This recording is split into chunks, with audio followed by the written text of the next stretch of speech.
Sesaat lagi Anda akan menyaksikan Apa Kabar Indonesia Pagi, didukung oleh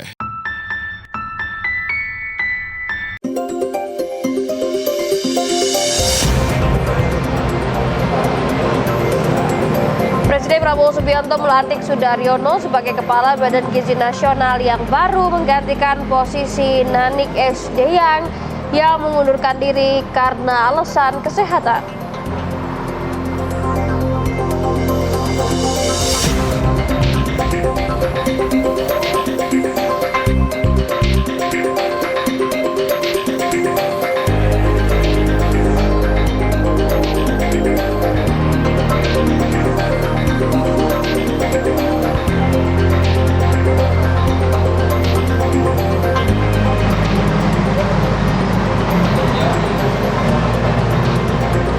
Jembatan penyeberangan orang atau JPO yang terletak di depan gedung Smesco, Jakarta Selatan, kini terlihat kumuh dan terbengkalai.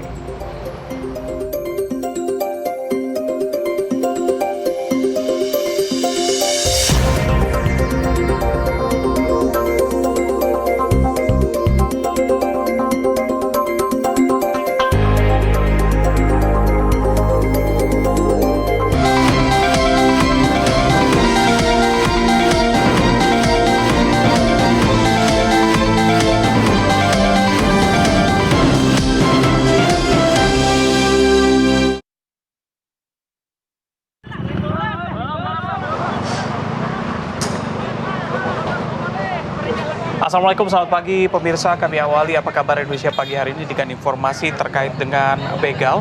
Ada dua siswi SMP yang menjadi korban begal saat pulang sekolah, tepatnya di Legok, Tangerang, Banten. Satu pelaku tewas setelah dihakimi warga, sementara satu pelaku lainnya berhasil kabur membawa motor korban. Ya, peristiwa bermula saat dua siswa SMP melintas di jalan sepi usai pulang sekolah. Dua terduga pelaku yang menunggu di pinggir jalan menghentikan korban. Salah satu pelaku menarik korban hingga terjatuh, sementara pelaku lain membawa kabur sepeda motor milik korban. Akibat kejadian ini, kedua siswi mengalami luka-luka akibat terbentur jalan cor. Salah satu pelaku berhasil ditangkap warga dan tewas, sedangkan rekannya melarikan diri. Jenazah pelaku dievakuasi ke RSUD Kabupaten Tangerang. Sementara itu, Polsek Legok masih menyelidiki kasus ini dan memburu pelaku yang melarikan diri.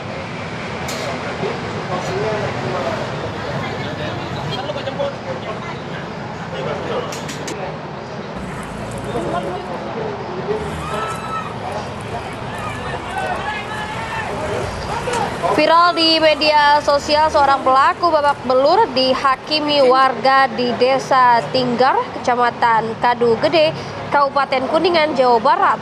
Pelaku ditangkap saat hendak membawa kabur motor hasil curian.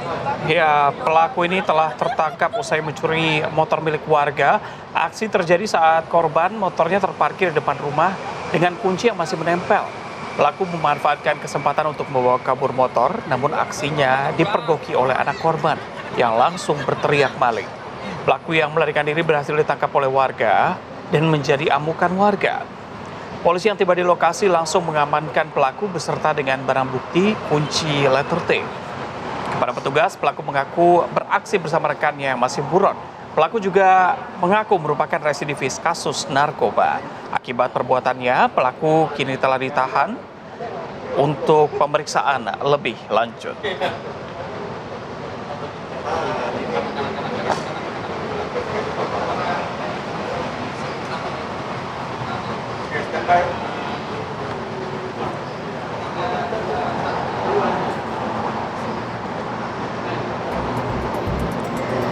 Assalamualaikum warahmatullahi wabarakatuh pemirsa, selamat pagi. Kembali lagi Apa Kabar Indonesia Pagi bersama Anda dan saya Fatima Alba dan juga rekan saya Reza Hilmi. Selamat pagi Reza, ada informasi apa nih? Jadi ada banyak yang bisa diupdate ya, termasuk juga kemarin Presiden melantik begitu ya pengganti dari Nanik Sdeyang sebagai Kepala BGN yang katanya punya berbagai rencana kerja yang lumayan bagus begitu. Bahkan Kepala Bagian yang baru juga sempat mengatakan bahwa jangan mengait-ngaitkan saya untuk keluarga dan juga rekan-rekan, jangan mencatut nama saya. Itu cukup gitu. tegas pernyataannya ya. Baik untuk diulas nih nantinya ya. Tapi kita ke informasi pertama terlebih dahulu, di mana seorang pria menjadi korban pembegalan di wilayah Koja, Jakarta Utara.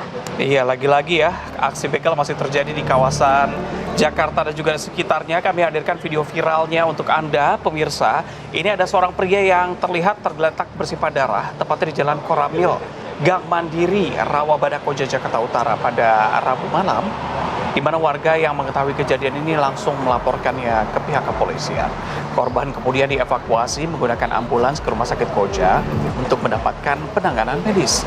Ketua RT setempat mengungkapkan peristiwa tersebut terjadi setelah korban yang selesai bermain futsal di Tanah Merah dalam perjalanan pulang tiba-tiba dibegal dan sepeda motornya dirampas pelaku.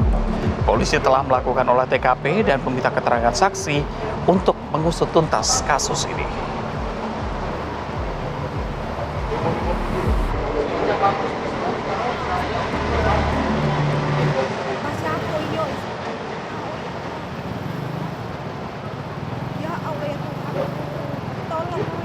Sementara itu dipicu hutang piutang narkoba jenis sabu, ada seorang pria yang tewas di pinggir jalan akibat ditikam pelaku yang tidak terima saat ditagih hutang.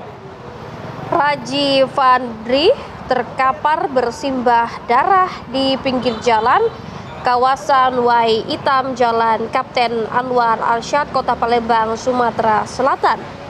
Korban saat itu berupaya menagih sisa hutang kepada pelaku Sanjaya sebesar Rp65.000. Uang tersebut merupakan sisa pembelian narkotika jenis sabu yang digunakan korban dan pelaku. Cekcok mulut terjadi, tak terima ditagih, pelaku langsung menghujamkan senjata tajam hingga akhirnya korban tewas. Polisi bergerak cepat dan menangkap pelaku. Kini pelaku ditahan dan diancam hukuman lebih dari 5 tahun penjara.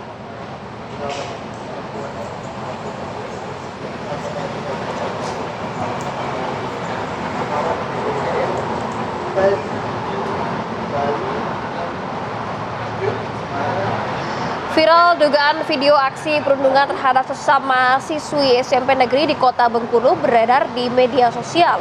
Perundungan terjadi di depan kelas pada jam sekolah. Iya, ini miris sekali ya, aksi perundungan kembali terulang, terlebih juga baru beberapa hari begitu ya, baru masuk sekolah. Nah, menanggapi dari kasus video viral tersebut, pihak sekolah membenarkan peristiwa dalam video viral ini terjadi di sekolah mereka. Pihak sekolah juga mengklaim tidak ada toleransi segala bentuk aksi perundungan yang terjadi di lingkungan sekolah. Namun wakil kepala sekolah menyatakan apa yang terjadi bukanlah tindakan perundungan, melainkan murni perselisihan antar kedua siswi.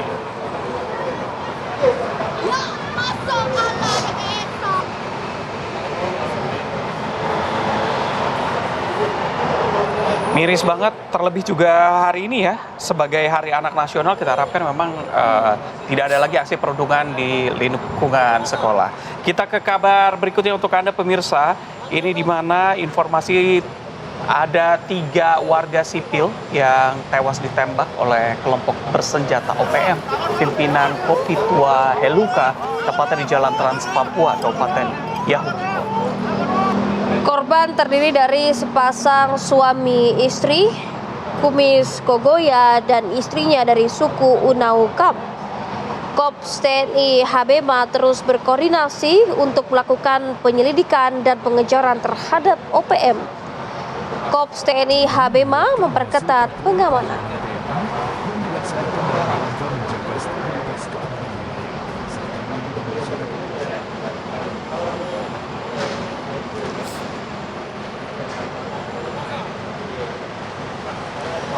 Tim SAR gabungan menemukan 1 dari 2 nelayan yang hilang dari sebuah kapal yang terbalik usai dihantam gelombang tinggi di perairan Gerajagan, Kabupaten Banyuwangi, Jawa Timur.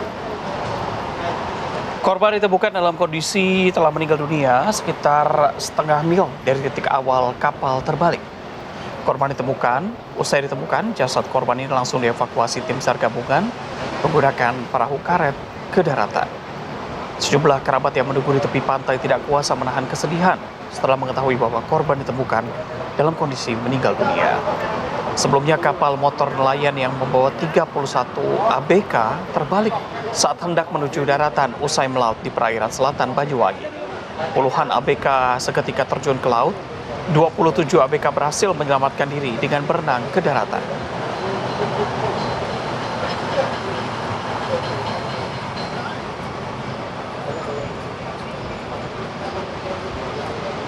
Tenggelamnya kapal motor Nurul Salsa di perairan Polasi, Kabupaten Kepulauan Selayar menyisakan duka mendalam bagi seluruh korban.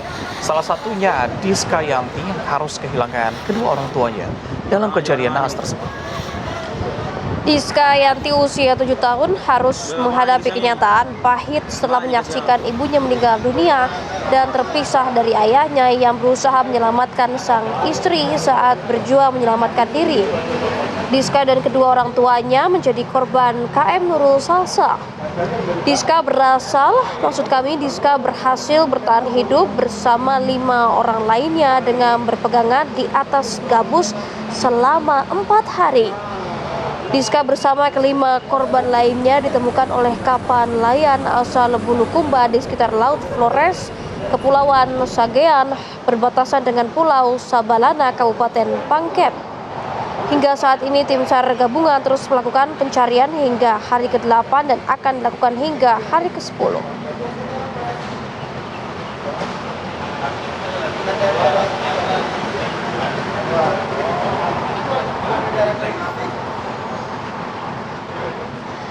Ya pemirsa, kita akan mengupdate situasi lalu lintas dengan Brigadir Sarah, petugas NTMC Polri.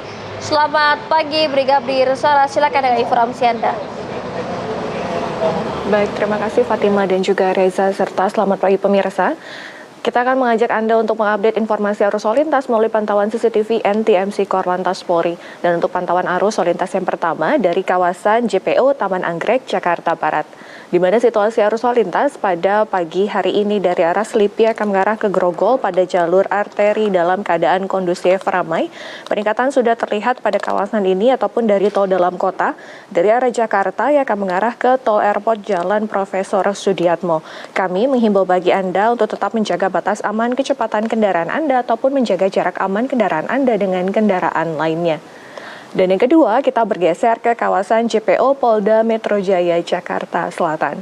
Situasi arus lalu lintas pada pagi hari ini dari arah Gatot Subroto yang akan mengarah ke Semanggi ataupun Senayan juga sudah dalam keadaan ramai. Dan dari arah Semanggi akan mengarah ke Kuningan ataupun Cawang juga dalam keadaan kondusif ramai pada pagi hari ini. Waspada terhadap kontraflow yang diberlakukan pada lajur ini dan juga patuhi rambu lalu lintas yang berlaku serta ikuti arahan dari petugas kami yang berada di lapangan. Dan yang ketiga, kita bergeser ke kawasan Jembatan Layang Mampang, Jakarta Selatan. Situasi arus lalu lintas untuk kendaraan pada jalur flyover dari arah Tendian akan mengarah ke Pancoran dalam keadaan relatif normal.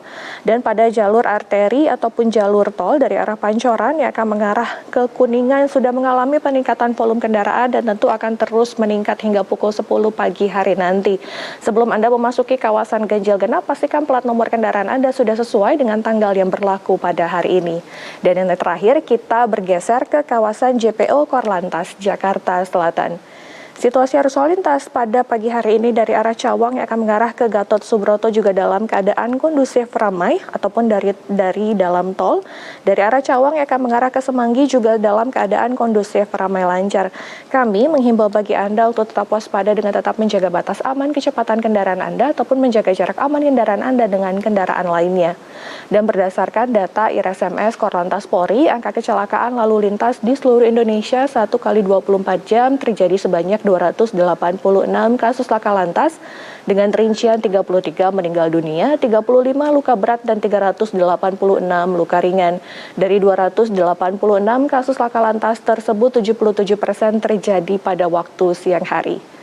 Dan bagi Anda yang ingin mengupdate informasi arus lalu lintas, Anda dapat hubungi call center kami di 1500669.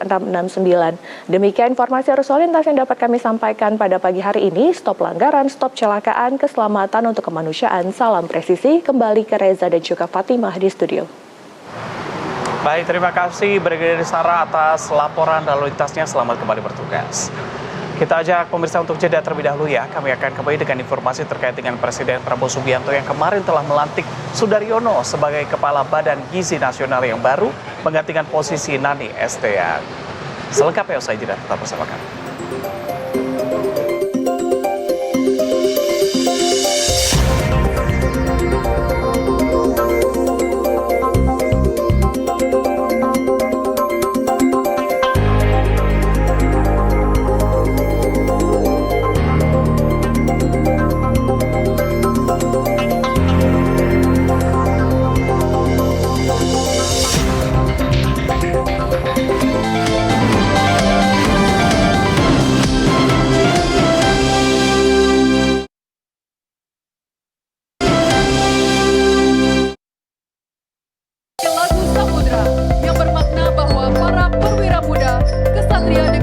Dalam amanatnya di upacara Prasetya Perwira tahun 2026, Presiden Prabowo Subianto menegaskan bentuk ancaman terhadap kedaulatan negara terus berkembang, mulai dari perang siber, serangan informasi, hingga persaingan teknologi yang menuntut aparat negara memiliki kemampuan baru. Presiden menekankan perwira muda tidak cukup hanya mengandalkan kemampuan militer dan kepolisian konvensional, namun juga harus menguasai ilmu pengetahuan, kecerdasan buatan, sistem nirawak, serta kemampuan berbahasa asing untuk menghadapi tantangan masa depan. Dunia sedang berubah dengan sangat cepat. Persaingan antara negara semakin ketat. Ancaman tidak lagi hanya datang dari senjata. Ancaman datang melalui perang cyber, perang informasi, narkotika, penyelundupan, kejahatan lintas negara, dan upaya melemahkan bangsa melalui infiltrasi budaya. Presiden juga mengingatkan para perwira agar terus belajar, menjaga profesionalisme dan mampu beradaptasi dengan perkembangan teknologi yang bergerak sangat cepat. Dari Jakarta, Nadila Saleh, Syahrul Hidayat, TV One mengabarkan. Ya pemirsa, Presiden Prabowo Subianto melantik Sudaryono sebagai Kepala Badan Gizi Nasional yang baru menggantikan posisi Nani Estean yang mengundurkan diri karena alasan kesehatan. Iya, pelantikan Sudaryono ini sebagai Kepala BGN digelar di Istana Negara Jakarta kemarin. Sudaryono yang sebelumnya menjabat sebagai Wakil Menteri Pertanian ditunjuk oleh Presiden karena dinilai memahami secara seluruh konsep dari program makan bergizi gratis yang menjadi program unggulan Presiden. Pelantikan ini dihadiri oleh Wakil Presiden Gibran Rakabuming Raka serta sejumlah anggota Kabinet Merah Putih.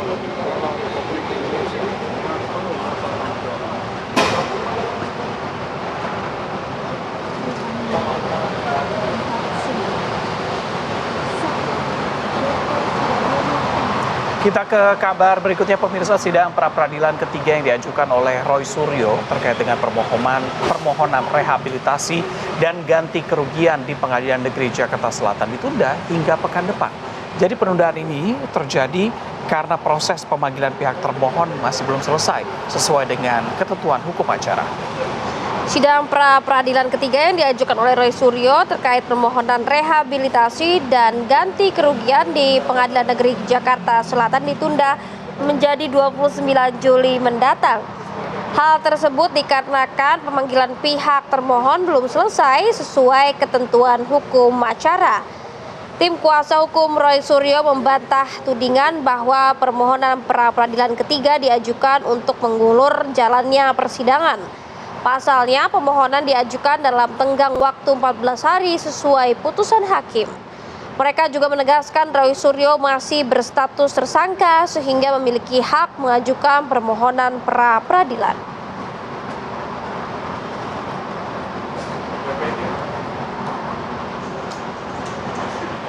Perlu periksa BA sumpah yang asli ya?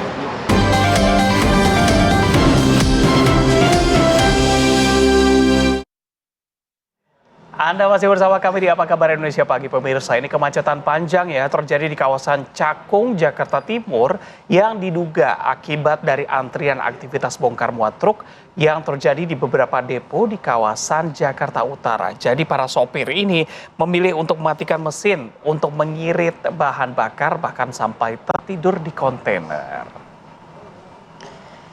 Ya, kemacetan panjang terpantau sejak Rabu pagi di mana ribuan kendaraan truk kontainer mengular di ruas Jalan Cakung, Cilincing menuju kawasan Tanjung Priok. Kondisi ini terjadi akibat tingginya aktivitas bongkar muat truk kontainer di beberapa depo yang berada di kawasan Jakarta Utara. Para pengguna kendaraan dihimbau mencari jalur alternatif lain. Dari pantauan udara terlihat kendaraan yang melintas di arah sebaliknya terlihat ramai lancar. Ini kabarnya terjadi dari hari Senin. Diminta cari alternatif, harusnya diselesaikan ya.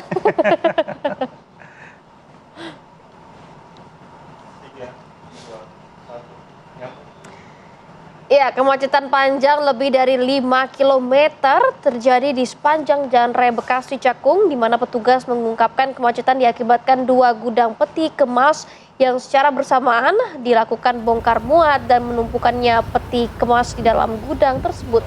Iya, hingga Rabu kemarin sepanjang Jalan Raya Bekasi Cakung masih mengalami kemacetan kurang lebih sampai dengan 5 km. Ini kami hadirkan videonya untuk Anda pemirsa, gambaran seberapa padat jalanannya dipenuhi oleh kendaraan besar begitu ya, truk kontainer terutama. Untuk mengurai kemacetan, petugas kepolisian dari Ditlantas Jakarta Utara serta petugas di Sub Jakarta Timur mengungkapkan kemacetan diakibatkan ada 2 gudang peti kemas yang melakukan bongkar muat secara bersamaan serta menumpuknya peti kemas di dalam gudang.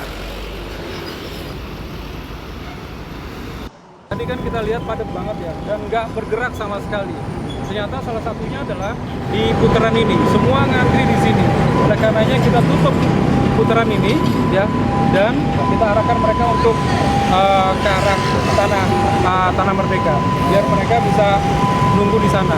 Daripada nunggu di sini, antriannya cukup panjang dan akhirnya mengular. Dan coba kita lihat sekarang agak lancar saat ini. Jadi besok kita akan panggil ya seluruh depo yang ada di sekitar sini. Ini jumlahnya ada 19.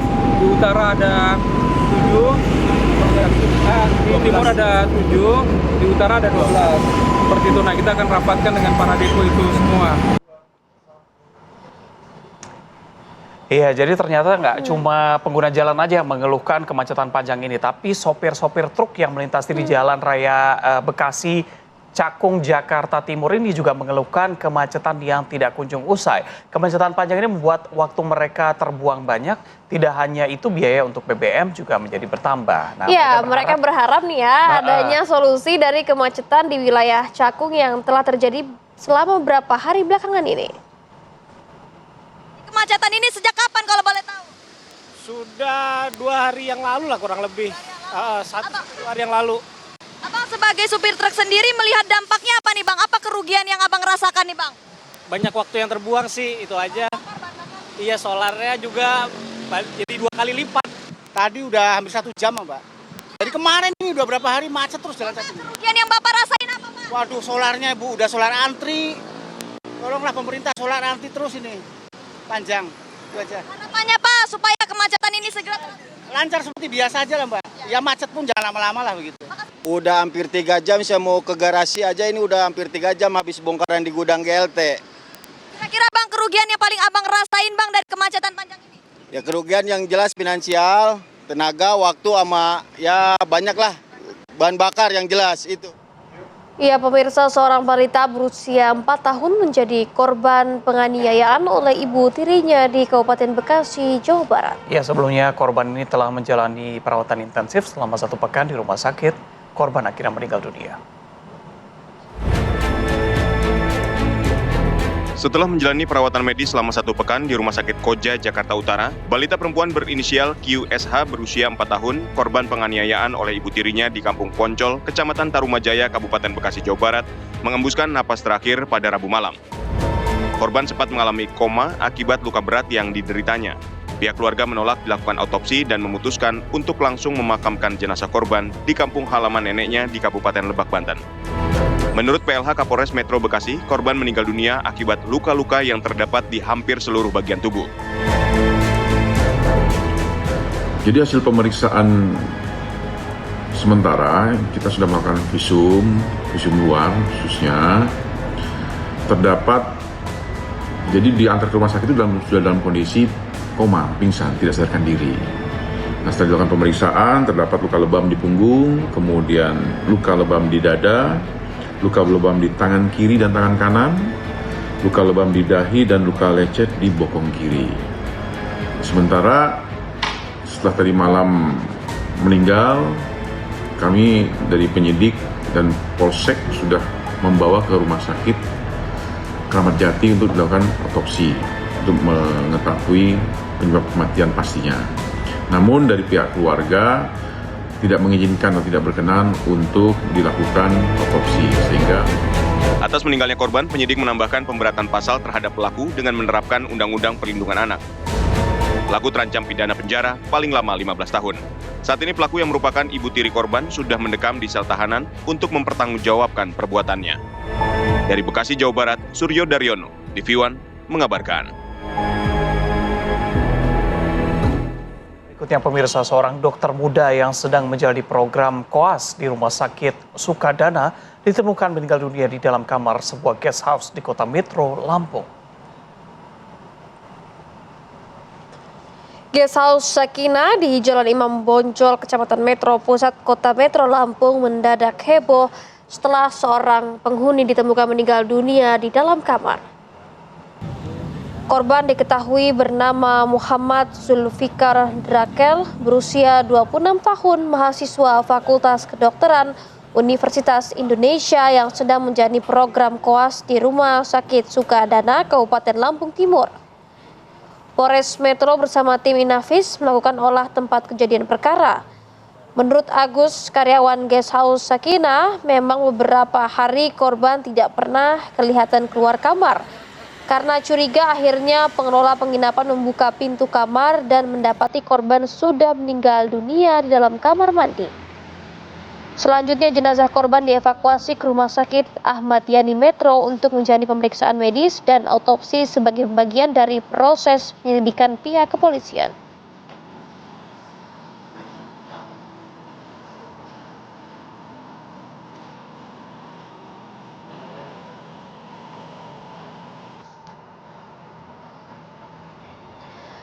Seorang anggota TNI tewas dikeroyok oleh sejumlah orang di Kabupaten Tangerang, Banten. Aksi pengeroyokan tersebut terekam kamera CCTV. Ya, kami hadirkan video kamera CCTV yang merekam aksi pengeroyokan yang dilakukan para pelaku terhadap seorang anggota TNI Angkatan Darat, tepatnya di Kabupaten Tangerang, Banten. Peristiwa pengeroyokan terjadi pada Minggu 19 Juli sekitar pukul 9 malam.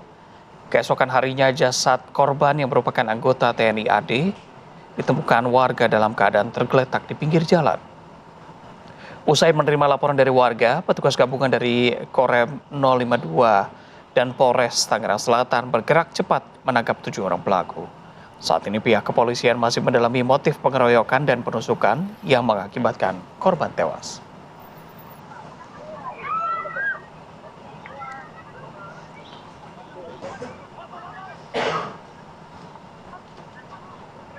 Seorang wanita lanjut usia di Kabupaten Lampung Selatan ditemukan tewas mengenaskan bersimbah darah di kediamannya. Korban yang tinggal sebatang kara ini diduga menjadi korban pembunuhan karena ditemukan sejumlah luka sayatan di bagian tubuhnya. Warga Dusun 3 Desa Ketapang, Kecamatan Ketapang, Kabupaten Lampung Selatan digemparkan dengan penemuan jasad seorang janda lanjut usia bernama Nuraini. Korban yang kini berusia 64 tahun pertama kali ditemukan oleh pihak keluarga dalam kondisi tragis. Terdapat luka akibat benda tajam di bagian kepala, belakang, dan wajah, serta luka memar di bagian leher dan kedua tangannya. Berdasarkan dugaan sementara pihak kepolisian, lansia Malang ini menjadi korban kekerasan atau perampokan lantaran sejumlah barang berharga milik korban hilang. Guna memastikan penyebab kematian, jenazah korban telah selesai diotopsi oleh tim dokter forensik di Rumah Sakit Umum Daerah Dr. Bobazar Kalianda. Kini jenazah telah diserahkan kepada pihak keluarga untuk dimakamkan.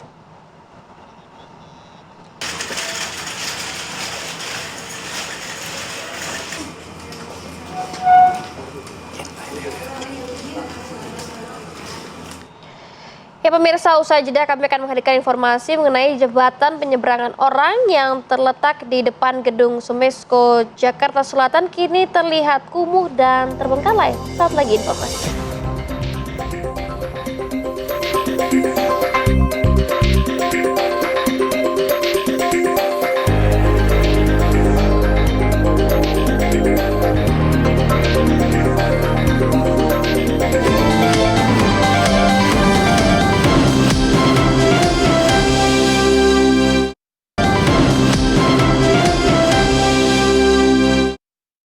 Masih bersama kami di Apa Kabar Indonesia Pagi, pemirsa. Satu unit rumah warga di Lubuk Linggau Ilir, Lubuk Linggau, Sumatera Selatan, ambruk terbawa longsor akibat guyuran hujan deras yang melanda kota Lubuk Linggau.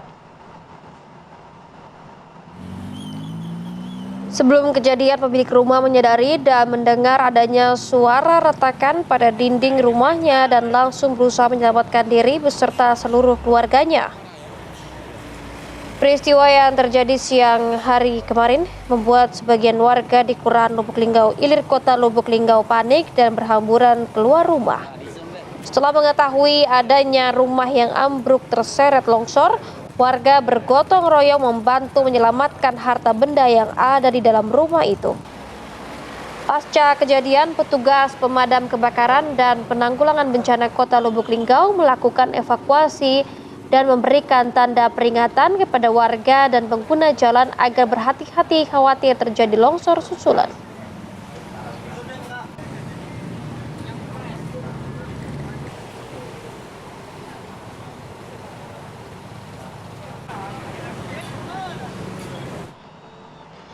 Warga dihebohkan dengan pengeboran sumur di Desa Serabi Timur, Modung, Bangkalan, Jawa Timur karena mengeluarkan semburan lumpur setinggi 6 meter dan mengeluarkan aroma gas.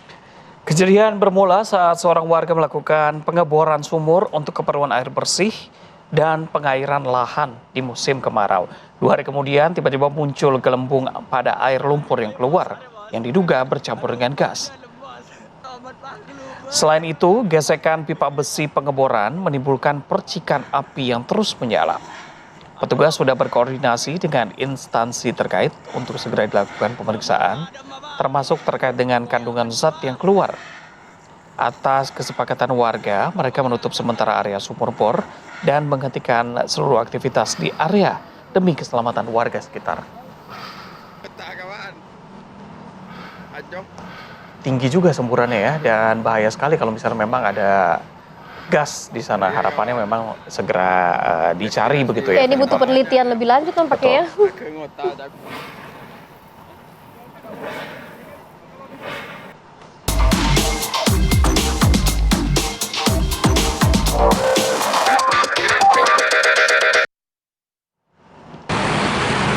Jembatan penyeberangan orang atau JPO yang terletak di depan gedung Sumesko Jakarta Selatan terlihat kumuh dan terbengkalai. Kondisi JPO kini dipenuhi kabel semraut, coretan, vandalisme, serta minimnya penerangan membuat masyarakat merasa tidak nyaman. Warga pun khawatir kawasan tersebut rawan menjadi lokasi tindak kejahatan, terutama pada malam hari. Di area sekitar JPO, sampah dan rumput liar juga terlihat memenuhi sebagian lokasi. Sebagian salah satu akses penyeberangan bagi pekerja kantor dan masyarakat di kawasan Sumesko. Warga berharap pemerintah segera melakukan penataan menyeluruh agar fasilitas publik ini kembali aman dan nyaman digunakan.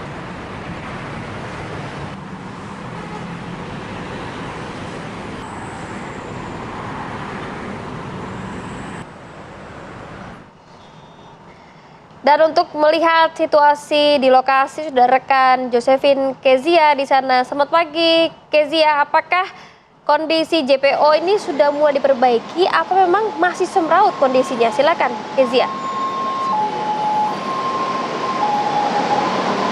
Ya, Fatima, Reza, dan juga pemirsa, betul sekali bahwa memang JPO ini memang merupakan salah satu fasilitas yang banyak sekali digunakan oleh warga untuk menyeberangi. Salah satunya merupakan JPO yang ada di Smesko, tepatnya di Jakarta Selatan, di mana ini tepat berada di depan Smesko. Dan memang kalau bisa dilihat keadaan atau situasinya ini cukup memprihatinkan ya, Fatima, Reza, dan juga pemirsa. Karena kalau memang bisa dilihat, memang untuk kita coba lihat dari ujung sana terlebih dahulu. Anda bisa lihat di layar kaca Anda bahwa di ujung JPO ini memang banyak sekali sampah yang menumpuk di ujung sana. Kemudian tidak jauh dari sampah-sampah itu juga terdapat banyak sekali kabel yang tidak terawat dan dibiarkan begitu saja semeraut. Dan memang kalau bisa dilihat ini cukup memprihatinkan dan sangat mengurangi estetika dari kota Jakarta itu sendiri. Dan selain dari sampah dan juga kabel-kabel yang semeraut ini, yang menjadi perhatian ini adalah banyaknya coretan-coretan yang ada di bagian bawah, yang ada di semen yang di bawah ini, dan juga yang berada di atas, yang berada di besi yang bisa Anda lihat di layar kaca Anda saat ini, pemirsa. Ini banyak sekali coretan-coretan yang berada di JPO yang berada di depan Smesko ini. Selain itu juga memang meskipun untuk besi-besi yang berada di sini memang tidak semua ini diambil, namun kalau bisa dilihat kondisinya juga cukup menyedihkan ya, Fatima, Reza, dan juga pemirsa, karena ini banyak sekali ini besi yang sudah berkarat. Ini juga cukup memprihatinkan, memang dari ujung sampai ujung sana juga banyak sekali coretan. Dan kalau bisa diperhatikan ini ada semacam atap, namun ini tidak menutupi semuanya ya, bagi Reza dan juga Fatima dan juga pemirsa. Kan apabila ini tertutup sampai atas, ini mungkin memang JPO ini bisa menjadi salah satu yang digunakan oleh masyarakat untuk berlindung baik dari hujan maupun panas. Dan kalau bisa dilihat salah satu yang menarik perhatian saya juga, ini ada lampu begitu ya. Dan lampunya sendiri hanya menyisakan tiangnya saja atau kerangkanya saja. Dan ini juga tentunya menjadi perhatian apabila di malam hari, apabila ada masyarakat yang menggunakan JPO ini tentunya menjadi perhatian, karena JPO ini bisa saja menjadi salah satu tempat di mana kejahatan ini bisa saja berlangsung di tempat ini. Karena memang untuk penerangan sendiri tidak ada di malam hari, karena lampunya ini memang tidak ada. Kemudian banyak sekali sampah-sampah berada di sini, kemudian terlihat memang kurang terawat begitu. Tentunya ini menjadi perhatian bagi masyarakat, perhatian bagi pemerintah maupun masyarakat, untuk pemerintah bisa kemudian untuk memperbaiki atau merawat kembali JPO ini agar bisa lebih indah untuk dilihat begitu ya. Karena ini cukup memprihatinkan, banyak sekali coretan dan memang terlihat kotor. Ini banyak sekali juga rumput-rumput liar yang berada di sini, kemudian sampah-sampah juga banyak sekali. Meskipun tidak sebanyak yang gunungan yang tadi di sana, namun ini juga menjadi perhatian ya. Banyak sekali rumput, kemudian sampah-sampah, kemudian kabel juga banyak sekali yang menjuntai begitu saja di tempat ini. Yang ini merupakan JPO yang berada di depan Smesko di Jakarta Selatan ya, Fatima, Reza, dan juga pemirsa. Dan memang untuk kondisinya saat ini memang untuk saat ini memang JPO ini merupakan salah satu yang memang banyak sekali digunakan. Memang salah satu yang banyak sekali digunakan untuk masyarakat, karena memang lokasinya ini tidak jauh dari gedung Smesko. Yang tidak jauh dari gedung Smesko sendiri ini memang ada halte busway, di mana halte busway ini kemudian dari penumpang yang turun kemudian digunakan untuk menyeberang ke arah sebelahnya. Dan ini merupakan salah satu jalanan yang cukup padat ya, terutama di pagi hari. Memang kalau di pagi hari sendiri memang terpantau tidak sebahaya ketika di malam hari ya, karena memang salah satu yang menjadi perhatian tentunya selain sampah, kemudian rumput liar, kemudian vandalisme, kemudian juga untuk lampu sendiri. Dan pemirsa, kita akan coba tanyakan kepada masyarakat. Ya, kita akan coba kemudian bagaimana tanggapan dari masyarakat mengenai keadaan dari JPO sendiri yang tidak terawat. Kita akan coba hampiri. Selamat pagi, Mas, boleh wawancara sebentar, Mas? Oh begitu, buru-buru ya, baik. Terima kasih ya, Mas, maaf ya mengganggu. Nah, pemirsa, kita akan coba tanyakan lagi kepada salah satu warga yang melintas. Selamat pagi, Mas, boleh minta waktunya sebentar? Maaf, udah telat soalnya. Mas, oh gitu, Iya. masih sebentar aja. Ini kan kalau bisa dilihat ini cukup berantakan ya untuk JPO-nya. Tanggapannya seperti apa nih, Mas? Jarang lewat sini sih sebenarnya, biasanya lewat salah. Tapi Kalau melihat ini cukup berantakan, ini seperti apa ya? ya cukup berantakan sih. Iya. Oke, baik. Terima kasih ya, Mas. Maaf mengganggu waktunya. Nah, sudah tadi pemirsa, memang ini merupakan yang cukup prihatin ya kalau bisa dilihat. Memang untuk keindahan sendiri ini cukup menjadi perhatian. Kita akan coba. Ya.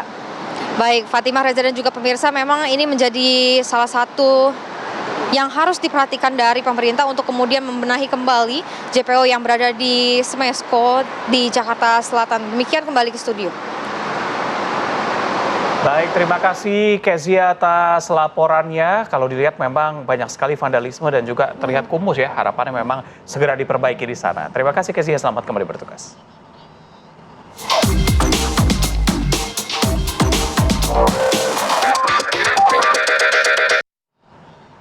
Pemirsa, kami akan kembali dengan informasi terkait dengan Kepala Badan Gizi Nasional Nani S. Deyang yang mengumumkan pengunduran dirinya dari jabatan struktural Kepala Badan Gizi Nasional. Kami akan hadirkan perbincangannya usai jeda, tetap bersama kami.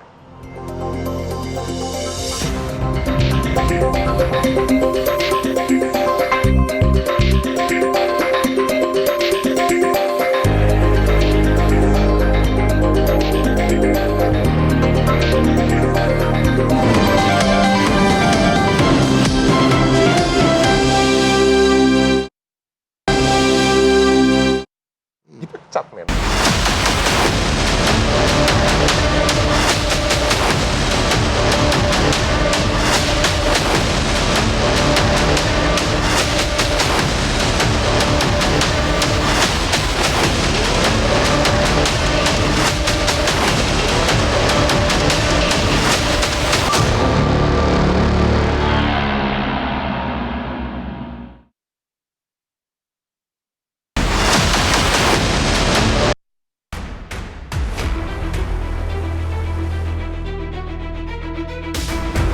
Kepala Badan Gizi Nasional Nanik Sudaryati Deyang mengumumkan pengunduran dirinya dari jabatan struktural Kepala Badan Gizi Nasional.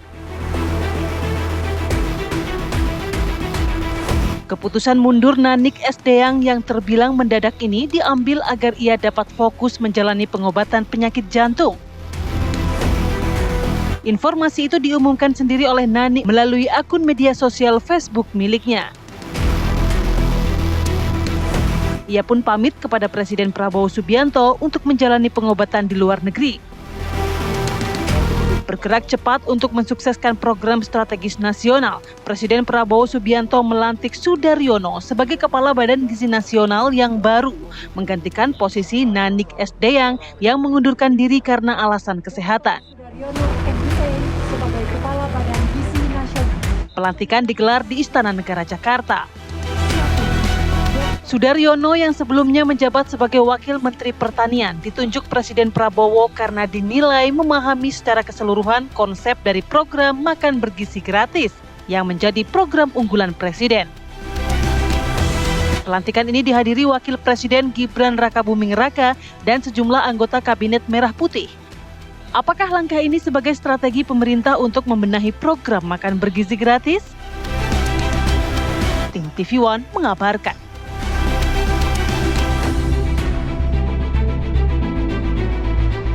Kepala Badan Gizi Nasional yang baru dilantik, Sudaryono, berkomitmen untuk bekerja keras memperbaiki program makan bergizi gratis. Sudaryono akan berusaha membuat tata kelola MBG transparan dan tidak boleh lagi ada hal yang sembunyi-sembunyi di BGN. Hari ini sebagaimana tadi sudah dilaksanakan acara pelantikan dan secara resmi telah menjadi Kepala Badan Gizi Nasional yang per hari ini kemudian saya telah aktif. Tentu saja ini adalah amanah besar bagi saya. Ini satu amanah besar karena memang program makan bergizi gratis ini adalah program besar, grande, dan satu di antara program prioritas pemerintahan Bapak Prabowo Subianto dan Pak Gibran Rakabuming Raka. Tentu saja saya di momen kesempatan yang baik ini mengucapkan bersyukur dan juga innalillahi wa inna ilaihi raji'un, artinya segala sesuatu berasal dari Allah dan semuanya akan kembali pada Allah. Insya Allah saya akan terus berjuang dan berusaha untuk bekerja sebaik mungkin. Selanjutnya saya ingin memberi apresiasi kepada Bu Nani Diang dan juga mendoakan beliau yang saat ini atau kemarin barangkali Pak Media juga tahu bahwa Bu Nani mengundurkan diri karena alasan kesehatan. Jadi kita semua mari kita doakan beliau agar segera prima dan bisa kemudian seger waras seperti biasanya kan gitu. Sebagai kepala akan bekerja keras untuk memperbaiki yang memang harus kita perbaiki. Yang tidak transparan harus kita buat transparan. Mungkin barangkali kalau ada yang masih manual, bagaimana caranya supaya tidak manual atau bisa secara digital ada recordnya. Dan yang sembunyi-sembunyi tidak boleh lagi terjadi dan segalanya harus terang benderang. Ya, kita ucapkan untuk Pak Sudaryono selamat bertugas dan juga untuk Ibu Nani semoga cepat sembuh ya, terkait dengan pengobatannya di luar negeri juga bisa lancar semuanya. Tapi lagi-lagi kita sesuai dengan pernyataan Presiden Prabowo beberapa hari lalu, Fatimah, yang menyatakan bahwa ini programnya bagus dan ini terikat dengan janji politik yang sudah disampaikan kepada masyarakat. Jadi memang program makan bergizi gratis harus terus jalan. Harus terus jalan. Dengan berbagai macam tantangan termasuk bagi Kepala BGN yang baru. Nah, untuk membahasnya lebih lanjut nih, udah ada dua narasumber kita yang hadir. Ada Astrio Veligen, juru bicara Partai Gerindra, dan juga Henry Satrio, analis komunikasi politik. Selamat pagi, Bapak. Terima kasih sudah hadir di studio. Saya mungkin mau ke Bang Astrio dulu nih ya, langsung dari juru bicara Partai Gerindra. Bang, sebenarnya pertimbangan Pak Presiden apa sih memilih Mas Sudaryono? Kalau kita lihat kan nih, Mas Sudaryono latar belakangnya mantan sekretaris pribadi Presiden, juga kader Partai Gerindra, yang juga menjabat sebagai Wakil Menteri Pertanian. Sebenarnya apa pertimbangannya? Apakah kedekatan atau apa sebetulnya? Ya, jadi Mbak Fatimah, pertama kita ingin mengajak seluruh masyarakat untuk ikut mendoakan Ibu Nani. Karena memang beliau mundur, karena memang ada alasan kesehatan, kita sama-sama mendoakan beliau cepat mendapatkan kesembuhan.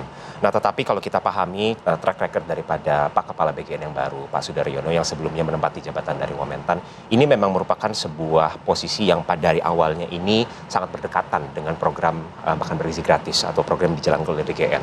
Kalau kita lihat selama beliau menjadi pimpinan Wakil Menteri di Kementerian Pertanian, banyak sekali capaian-capaian yang sudah dihasilkan. Seperti kita sudah berhasil sampai saat ini mengalami swasembada, bukan hanya beras Mbak Fatimah, tapi ada 8 bahan pangan yang kita sudah swasembada. Di antara ada ayam, ada telur, ada cabai, ada bawang merah, dan sebagainya. Dan ini merupakan sebuah tantangan yang juga kompleks, karena kalau kita tahu mayoritas dari penduduk Indonesia ini kan memang bekerja di sektor pertanian. Artinya ini merupakan isu yang memang bersifat skopnya adalah nasional. Mirip dengan di mana program MBG ini adalah program yang ingin menyasar secara nasional. Jadi secara pengalaman sudah dekat. Kedua adalah dalam manajemen supply chain-nya. Kalau kita ingat salah satu terobosan yang paling besar yang dilakukan oleh Kementerian Pertanian pada saat itu adalah menyederhanakan supply chain pupuk yang begitu ribet sehingga menjadi satu aturan dan sehingga petani bisa menerima pupuk ini dengan harga yang murah, aturan tidak ribet. Nah, ini yang juga akan direplikasi. Karena salah satu kompleksitas daripada menjalankan program BGN adalah penerima manfaatnya itu lebih dari 80 juta totalnya. Dan juga kita berbicara dapur yang saat ini sudah beroperasi itu lebih dari 20.000 dapur. Artinya tantangan utamanya banyak, salah satunya adalah tantangan logistik dan juga supply chain. Supply chain ini kompleks, bagaimana caranya membuat efisiensi dalam optimalisasi pengadaan daripada sumber bahan-bahan pokoknya. Dan juga tidak kalah penting adalah ujung-ujungnya kita harus ingat, salah satu manfaat program ini dalam jangka pendek adalah pemberdayaan petani dan nelayan lokal. Itu yang paling penting tuh. Nah, selama ini kalau mungkin kita lihat banyak sekali makanan-makanan yang berada di piring ompreng MBG, itu memang mungkin betul mayoritas itu kan berasal dari petani-petani kecil. Tapi yang harus kemudian semakin ditelusuri adalah supply chain-nya. Apakah ini benar-benar dari petani langsung ke dapur atau masih banyak middleman yang mungkin masih bisa diefisiensikan. Ini yang kami yakin pengalaman dari Mas Kepala ya dalam memimpin Kementerian Pertanian bisa dibawa ke dalam kepemimpinan Badan Gizi Nasional. Oke, Mas Trio, backgroundnya Sudaryono ini memang diakui cukup bagus begitu. Tapi bagaimana meyakinkan publik bahwa tidak ada konflik kepentingan di sana? Karena lagi-lagi kan orang terdekat Pak Prabowo yang menjabat. Jadi dua ya, kemarin saya rasa Mas Kepala juga sudah langsung menyampaikan bahwa pertama beliau dan keluarga-keluarga beliau itu tidak memiliki dapur sama sekali. Kedua, bahkan sampai di-announce di depan media ketika melakukan konferensi pers, baik di istana maupun di kantor BGN sendiri, kalau sampai ada yang menjual-jual nama, mengaku kawan, keluarga, alumni, dan sebagainya, itu dipastikan tidak benar dan harus segera dilaporkan. Nah, ini adalah penting karena untuk mencegah konflik of interest dalam memimpin Badan Gizi Nasional ke depannya.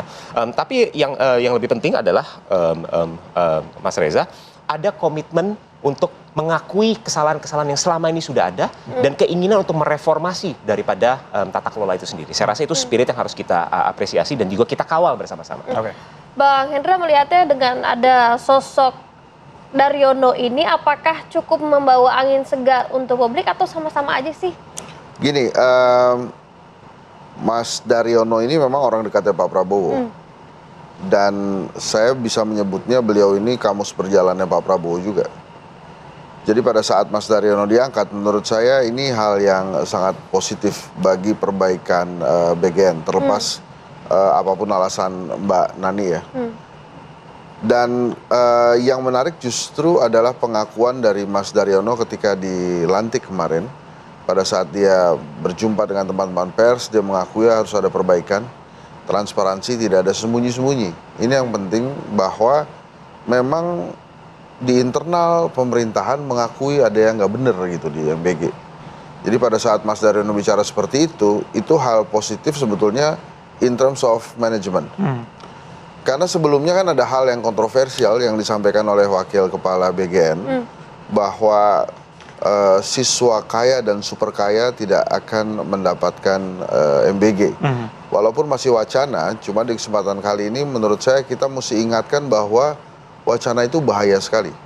Karena kalau dalam satu sekolah kemudian ada pemisahan dari dini bahwa ada siswa kaya dan super kaya, sementara ada siswa penerima MBG, Anda bisa bayangkan di sekolah tersebut sudah ada perpecahan kelas yang akhirnya bisa saja membuat gesekan terbaru di level sekolah.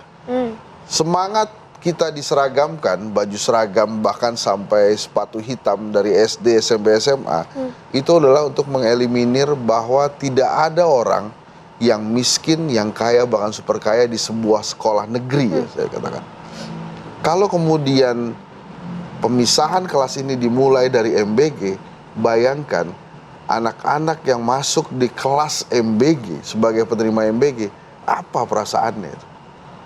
Bullying mungkin akan terjadi 1-2 tahun, tapi kemudian mereka juga bisa berontak bahwa mereka dianggap sebagai siswa miskin di sekolah tersebut.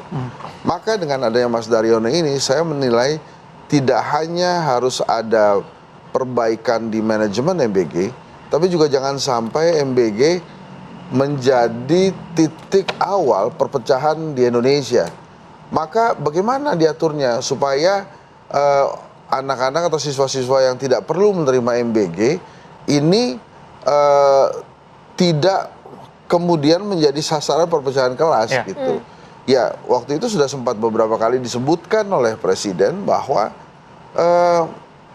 ya kita akan mulai dengan daerah 3T misalnya. Sudah mulai aja dari sana dulu.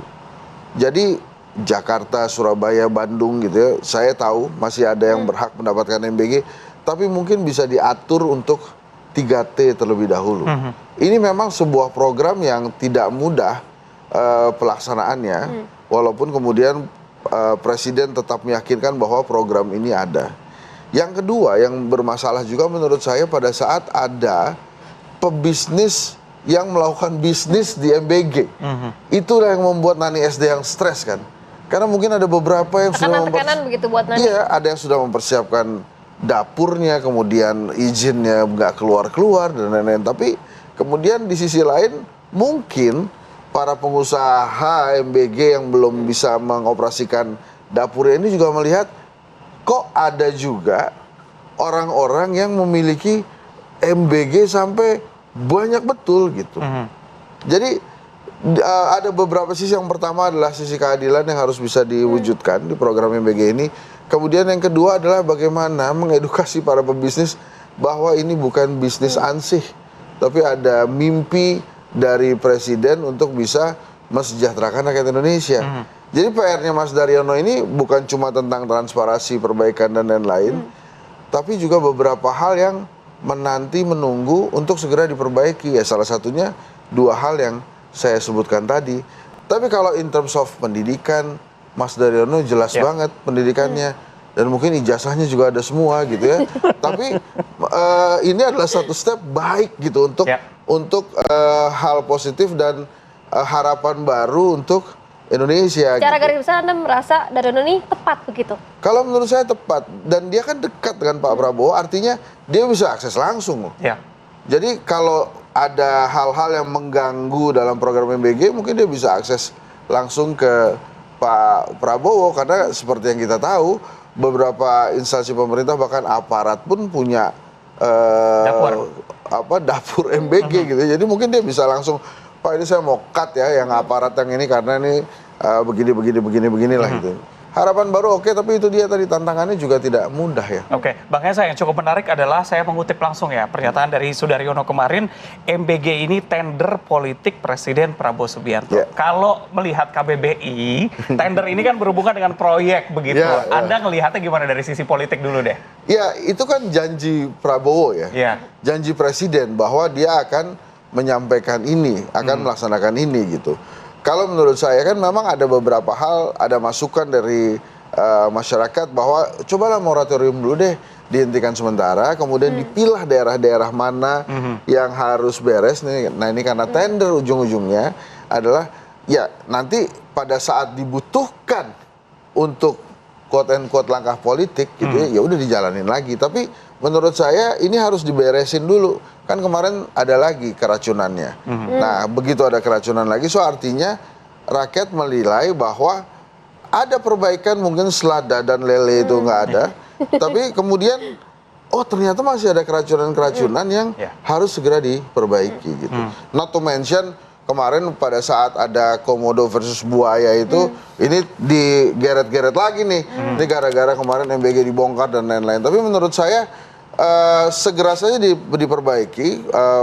Mas Daryono menurut saya punya waktu, punya kapasitas, punya akses, dan yang paling penting adalah dia bisa melakukan hal-hal evaluasi baik yang bisa membuat MBG ini memang lebih bagus lagi ke depannya. Kan ini juga jadi permasalahan karena dari sisi fiskal kita kan juga tantangannya luar biasa. Maka pemberian MBG yang fokus, yang tepat sasaran ini penting. Tapi jangan dipecah kelasnya dari awal. Ini ada kelas khusus penerima MBG.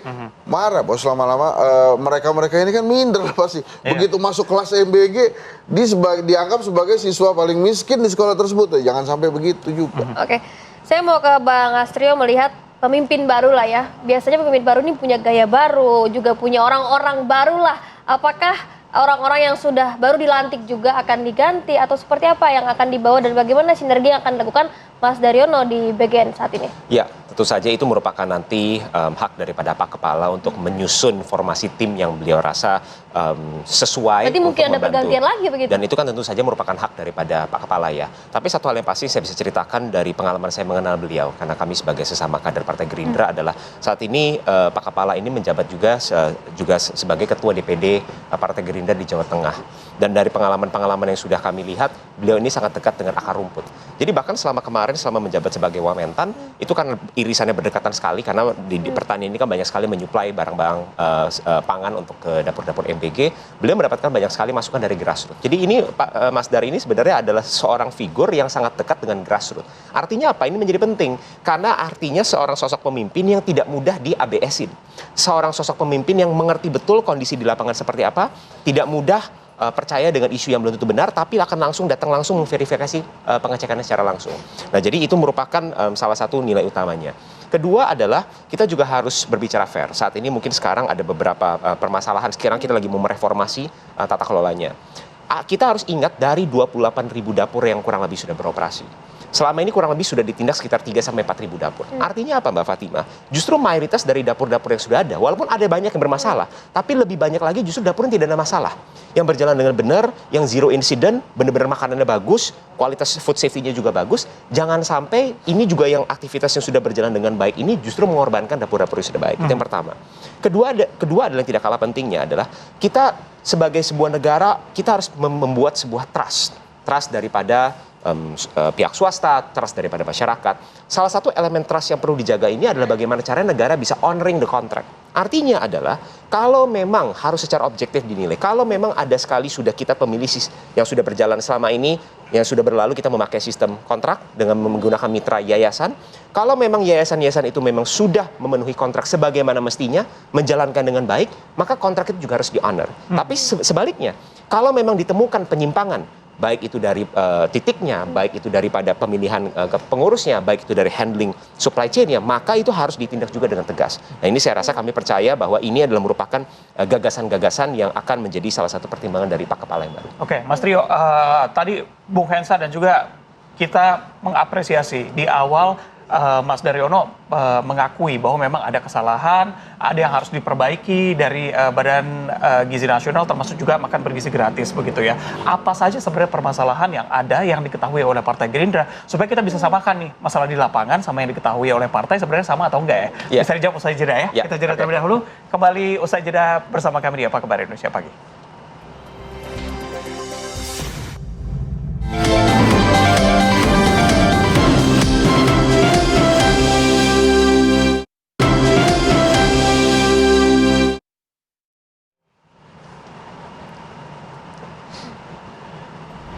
Wakil Kepala Badan Gizi Nasional Agustina Arumsari memperkenalkan 5 pejabat baru BGN.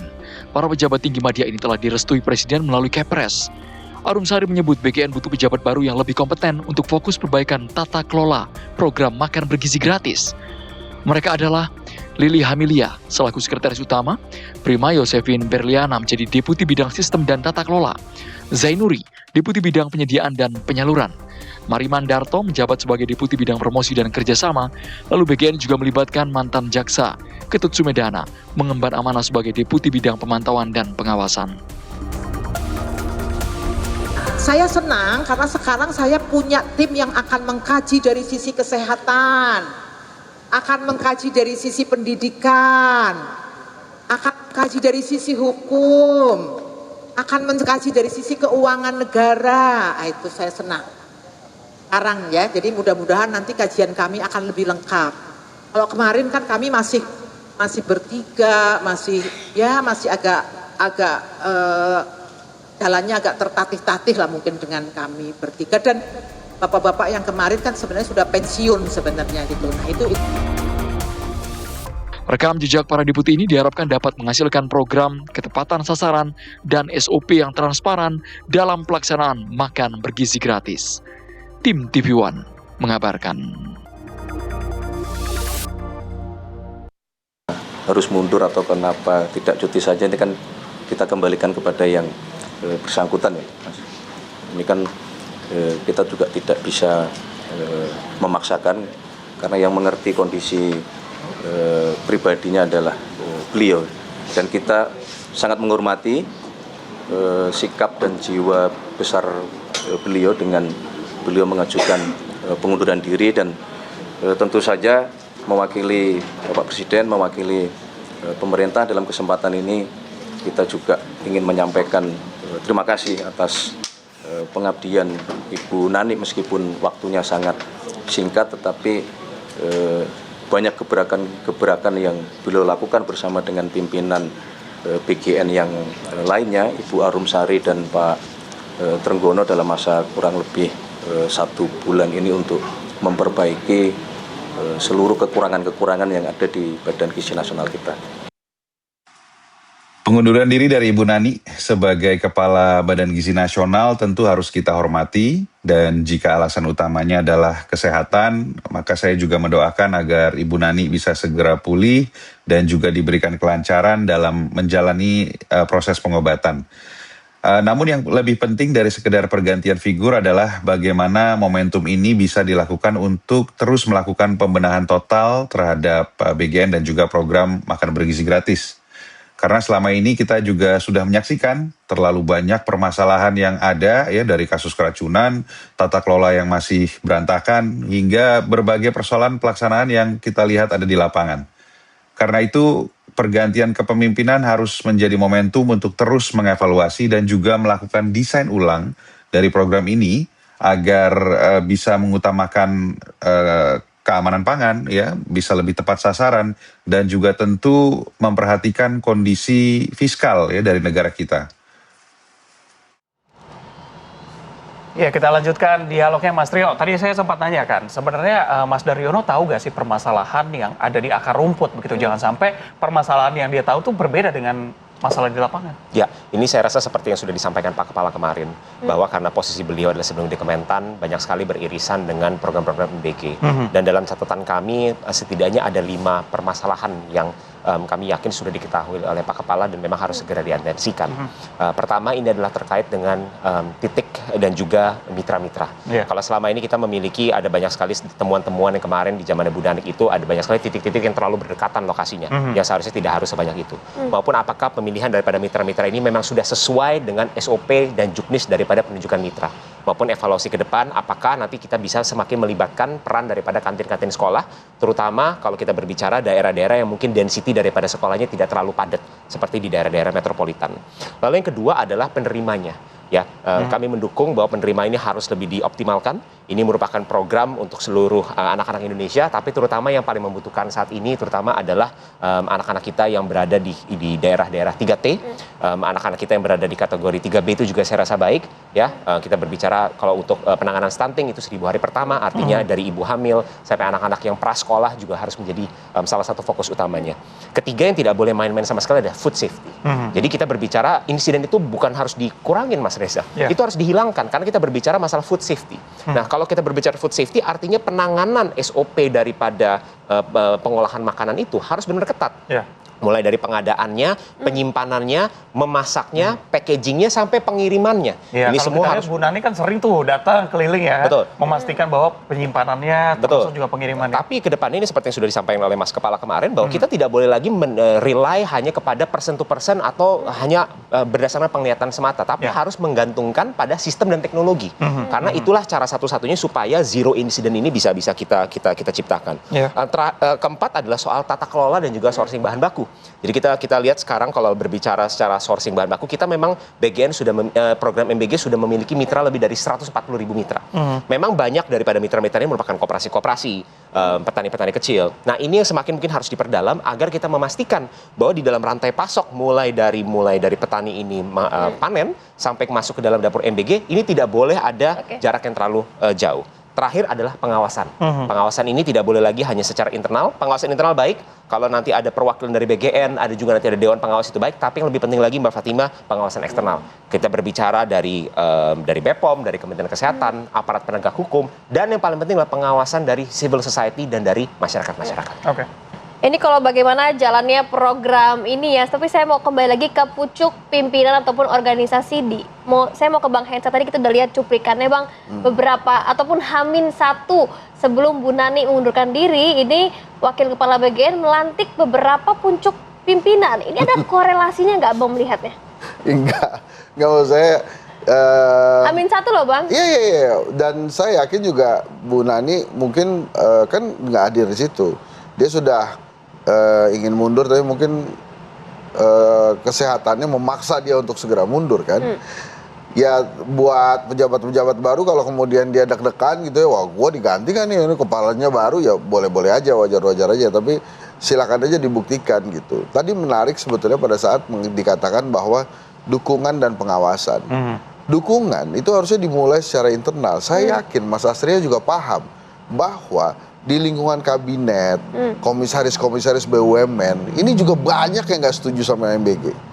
Nah itu bisa nggak komisaris-komisaris BUMN yang memang nggak setuju MBG, nggak setuju program-program Prabowo, resign boleh nggak? Mau nggak dia? Berani nggak? Jadi maksud saya jangan terima gaji BUMN-nya aja kemudian dikritik terus habis-habisan itu program presiden gitu. Dia harus bisa mendukung.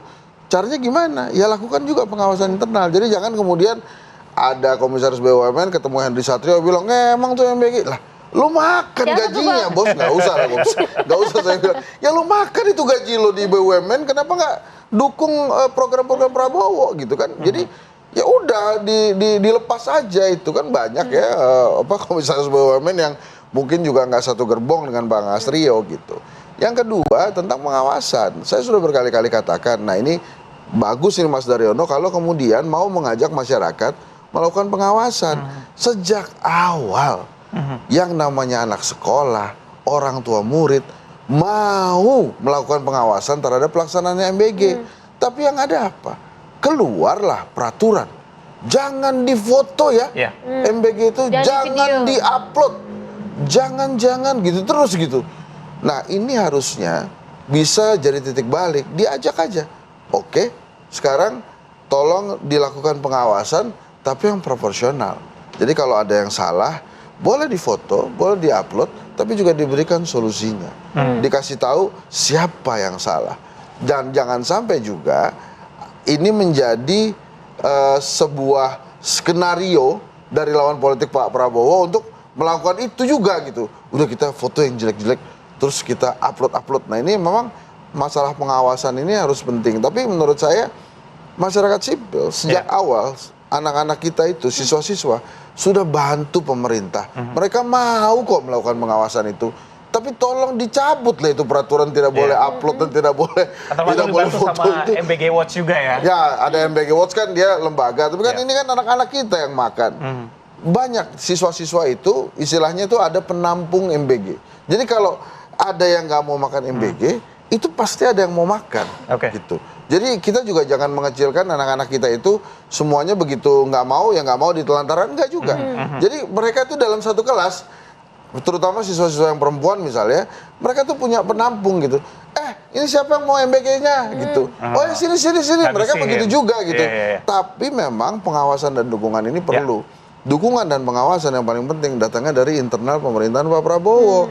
Gitu, harus kompak dulu internalnya. Nah kemudian kalau masyarakat sipil pasti akan melakukan kritisi, masukan-masukan kritis kepada pemerintah supaya jalan. Nah ini kan kalau ditarik-tarik sebetulnya yang paling berteriak soal MBG ini kan tentang kekuatan fiskal. Ekonomi kita gimana, kemudian harga-harga sembako kita gimana, kan itu aja sebetulnya permasalahan dan itu segera bisa diperbaiki mestinya. Bung Esa, kalau sebenarnya nih tanpa mengurangi rasa prihatin terhadap kesehatan dari Bu Nani begitu ya, menurut Bung Esa sendiri apakah pengunduran diri Bu Nani ini selain masalah kesehatan ada hubungan juga dengan kepemimpinan sebelumnya? Oh terus kemudian juga ditarik-tarik sama kasus-kasus yang lain kan. Wah ini jangan-jangan nih karena masuknya belakangan, ini dia bentar lagi masuk juga, daripada dia masuk juga dia mundur juga. Itu kan semuanya asumsi aja. Jadi kalau menurut saya Mas Daryono ada di situ, dia karena punya akses kan ada langsung. Surat-surat dan segala macam, ada hubungan gak sih? Ada bunyi-bunyi dari dalam gitu. Ya pastinya ada lah, Mas Astrio lebih paham itu kan. Ya Mas ya, nanti disampaikan. Tapi maksud saya, ini momentum baru untuk MBG. Yang pertama, ini tahun ajaran baru juga. Kemudian kepalanya baru, punya akses dekat dengan presiden. Dan pastinya dia dekat dengan akar rumput. Walaupun kan kalau kita lihat ini karir politik Mas Daryono ini seru juga. Tadinya kan dia calon kuat gubernur Jawa Tengah kan. Tapi karena ada calon kuat dari Pak Jokowi, ditarik lagi Daryono. Saya kasih ya kamu wamen pertanian ya. Di sini dulu tolong jangan gangguin ini gubernur saya. Nah sekarang udah berganti ya rezimnya. Dan saya yakin Mas Daryono punya kelebihan untuk membuat MBG ini lebih baik. Dan itu betul tadi saya rasa zero accident. Tapi kalau kemudian dihubungkan dengan topik-topik lain, wah kita nggak akan selesai ilmu gatuk-gatuk kayak itu. Jadi ya mudah-mudahan lah semoga jangan gara-gara wah daripada Bu Nani ini masuk lagi, lebih baik coba mundur aja Bu. Daripada nanti saya malu kata Pak Prabowo, masa semua pejabat MBG masuk penjara kan nggak seru juga gitu. Tanggapannya Bung Astrio? Ya jadi Mbak Fatima, pertama betul bahwa itu kan sampai hari ini merupakan sebuah asumsi. Tapi yang paling penting adalah bahwa bahkan dari Pak Kepala sendiri kemarin sudah menyampaikan bahwa apa yang menjadi ranah hukum, biarlah menjadi ranah hukum. Apa yang menjadi kasus hukum yang sedang berjalan, biarlah itu menjadi ranahnya aparat penegak hukum melalui proses hukum yang sudah berjalan. Dan ini sudah terbukti. Bahkan dari ketika kasus ini bergulir, ketika pucuk pimpinan BGN yang pertama sudah terbukti melakukan penyimpangan tindak pidana korupsi, tidak ada intervensi, tidak ada perlindungan yang diberikan sama sekali oleh Bapak Presiden maupun pemerintah. Ini merupakan proses hukum yang berjalan. Dan kemarin bahkan sampai saat ini, kemarin Pak Kepala sudah menyampaikan, kalau di dalam jajaran yang saat ini pun masih aktif dan memang masih ada kasus hukum yang memang sedang berjalan, baik itu apakah sebagai saksi, baik itu apakah sebagai tersangka, maka ikuti prosesnya. Kalau memang Anda tidak sanggup, silakan mundur. Itu yang disampaikan oleh Pak Kepala. Jadi saya rasa yang paling penting adalah pertama, objektivitas daripada penanganan hukum ini harus berjalan. Tetapi di sisi lain, jangan sampai karena ada kasus hukum yang sedang berjalan, ini juga menghentikan program atau perbaikan-perbaikan yang akan segera dilakukan oleh Badan Gizi Nasional. Karena kita harus ingat, ini merupakan misi besar kita untuk dalam jangka pendek berinvestasi pada ekonomi lokal kita, memberdayakan tenaga kerja lokal, petani lokal. Dalam jangka panjang, ini merupakan investasi kepada anak-anak kita, supaya ke depan mereka bisa tumbuh besar menjadi anak-anak yang kuat dan dapat bersaing dengan anak-anak dari negara manapun. Oke, kita harapkan sesuai dengan janji ya, bisa terjadi zero accident. Tidak ada kejadian sama sekali, baik itu permasalahan terkait dengan keracunan maupun permasalahan lainnya. Terima kasih Mas Trio. Terima kasih. Bung Hensa juga bergabung bersama kami pagi ini ya. Kita akan jeda terlebih dahulu, pemirsa, kami akan kembali dengan informasi terkait dengan adanya suara ledakan serta kilatan cahaya yang melintas terdengar di Teheran, Iran pada Rabu waktu setempat. Selengkapnya kami hadirkan usai jeda.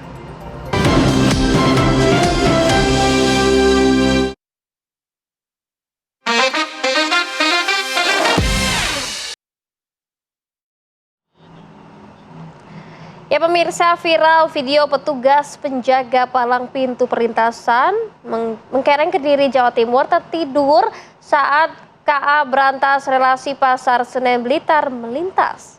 Ya, kita lihat video viralnya untuk Anda pemirsa, di mana dalam video tersebut keturun popia iki. Teriakan dari warga. Hei, keturun popia iki. Hei. Hei. Hei, hei. Hei. Hei. Hei. Hei.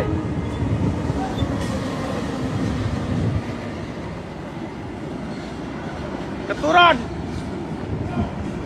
Ya ampun, itu ngeri sekali. Iya.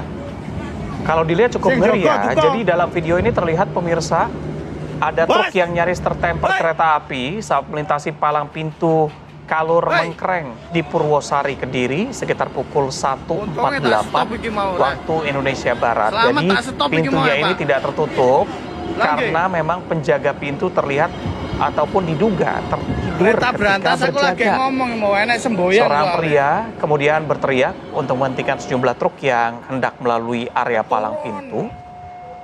PT KAI pun telah melakukan permintaan maaf atas kejadian yang membahayakan perjalanan kereta maupun pengguna jalan raya dan telah memberikan sanksi kepada petugas yang bertugas saat itu.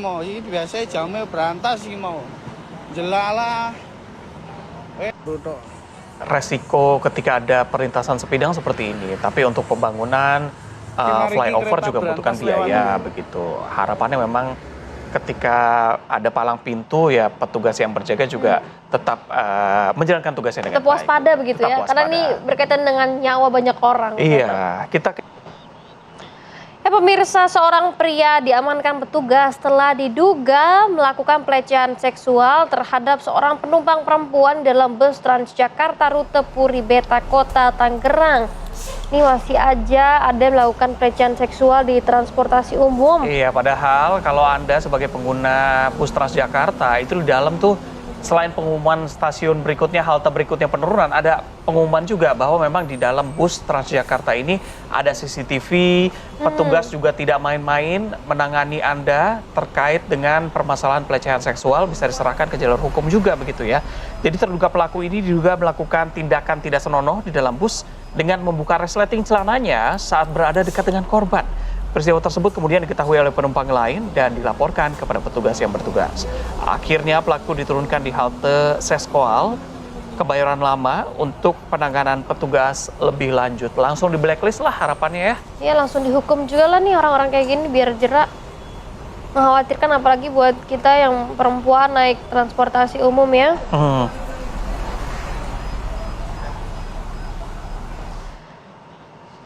Kita ke Jawa Timur, pemirsa, ada seorang pria pedagang kambing di Kota Batu yang mendadak viral di media sosial setelah paras dan penampilannya dinilai mirip dengan visualisasi sosok Yesus. Lonjakan popularitas pria yang akrab disapa Bang Faik ini bermula dari unggahan pertama di akun media sosialnya pada 17 Juli 2026. Tak disangka video tersebut telah ditonton lebih dari 2 juta kali hanya dalam semalam. Dengan sorotan warganet yang tertuju pada perawakannya yang mirip penggambaran sosok Yesus dalam lukisan-lukisan klasik. Mulai dari rambut panjang sebahu hingga jenggot dan kumis lebat yang rapi. Kambing domba gitu ya. Gak ada yang tersesat ini. Oh, gak ada yang tersesat ya? Gak ada. Orang masuk dalam kandang mau tersesat.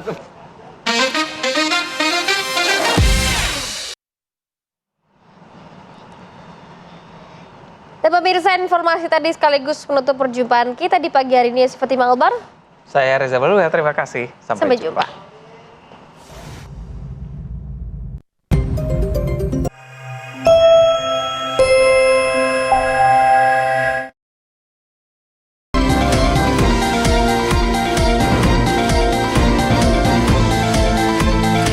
Anda baru saja menyaksikan Apa Kabar Indonesia Pagi, didukung oleh